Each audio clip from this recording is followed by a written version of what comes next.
A simple and interesting effect.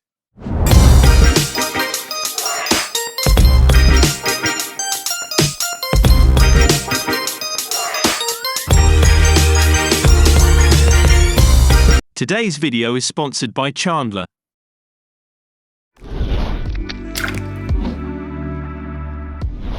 Open your clip in the Fusion page and add a merge node. Bring a chroma key node in empty space, connect your clip to this and drag it to the left viewer.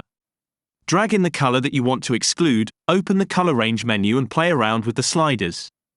Add a lens blur node after, and connect it to the merge as a foreground. Increase the blur slider and the anamorphism slider.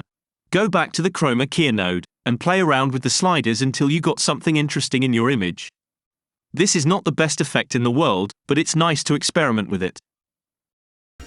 If you like this clip, subscribe to this channel. If you didn't, there is no alternative for you.